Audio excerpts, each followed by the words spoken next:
Agora nós vamos dar continuidade ao nosso estudo sobre o Windows 7, falando agora sobre, ainda claro, sobre a área de trabalho, só que falando sobre o conceito de ícones e atalhos.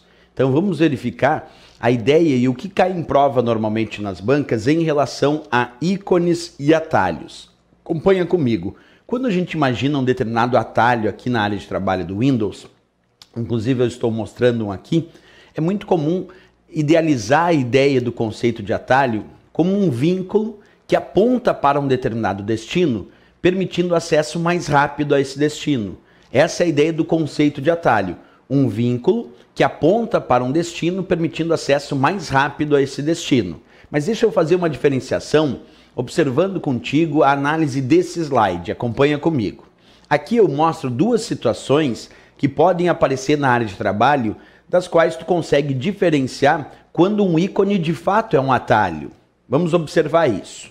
Aqui eu tenho um ícone dizendo dicas de estudo.docx. E aqui eu tenho um outro ícone dizendo Mozilla Firefox. Percebe? Os dois são considerados ícones. Por quê, professor? Porque ícone vem de iconografia. É um símbolo que representa uma ideia, um símbolo gráfico que representa uma ideia. Aqui eu tenho um símbolo gráfico representando uma ideia, nesse caso um exemplo de um arquivo .x do Word, e aqui eu tenho um outro ícone representando um programa chamado Mozilla Firefox, que é um navegador, programa usado para acessar as páginas da web. Então nos dois casos são ícones. Só que observa, esse que diz dicas de estudo.docx é somente um ícone, mas não é um atalho. Isso porque ele está representando o próprio arquivo dicas de estudo.docx que está armazenado lá na área de trabalho do meu computador, numa pasta chamada desktop.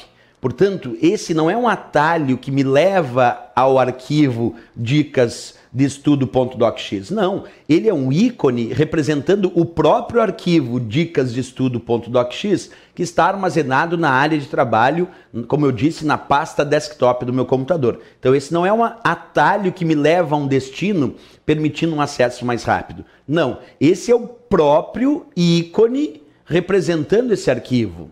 Agora, aqui eu tenho um ícone que não é o próprio arquivo executável que dá início ao programa Mozilla Firefox. Não, esse é um atalho que está vinculado a um destino.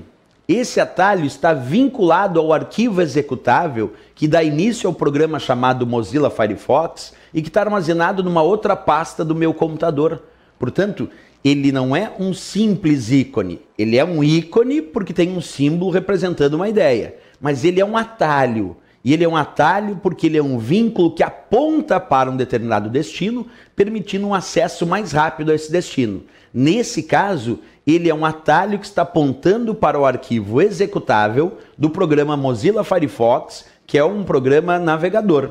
Observa uma diferença visual. No ícone, que é um atalho, nós temos uma setinha. Observa aqui, ó, existe uma setinha que eu estou destacando para ti, e essa setinha indica que esse ícone é um atalho. Então existe uma diferença visual lá nos ícones e atalhos da área de trabalho do Windows que pode identificar de fato se aquele ícone é um atalho mesmo. E essa identificação visual, vou repetir, é essa setinha que aparece aqui no cantinho do atalho. Isso é o indicativo visual dizendo que esse ícone de fato é um atalho que aponta para um determinado destino, permitindo um acesso mais rápido a esse destino. Nesse caso aqui, eu não tenho a setinha indicativa. Então observa, esse é o ícone que representa o próprio arquivo que está armazenado lá na área de trabalho, na pasta desktop. Ele não é um atalho que me leva até o arquivo. Não, ele é o ícone que representa o próprio arquivo armazenado aqui.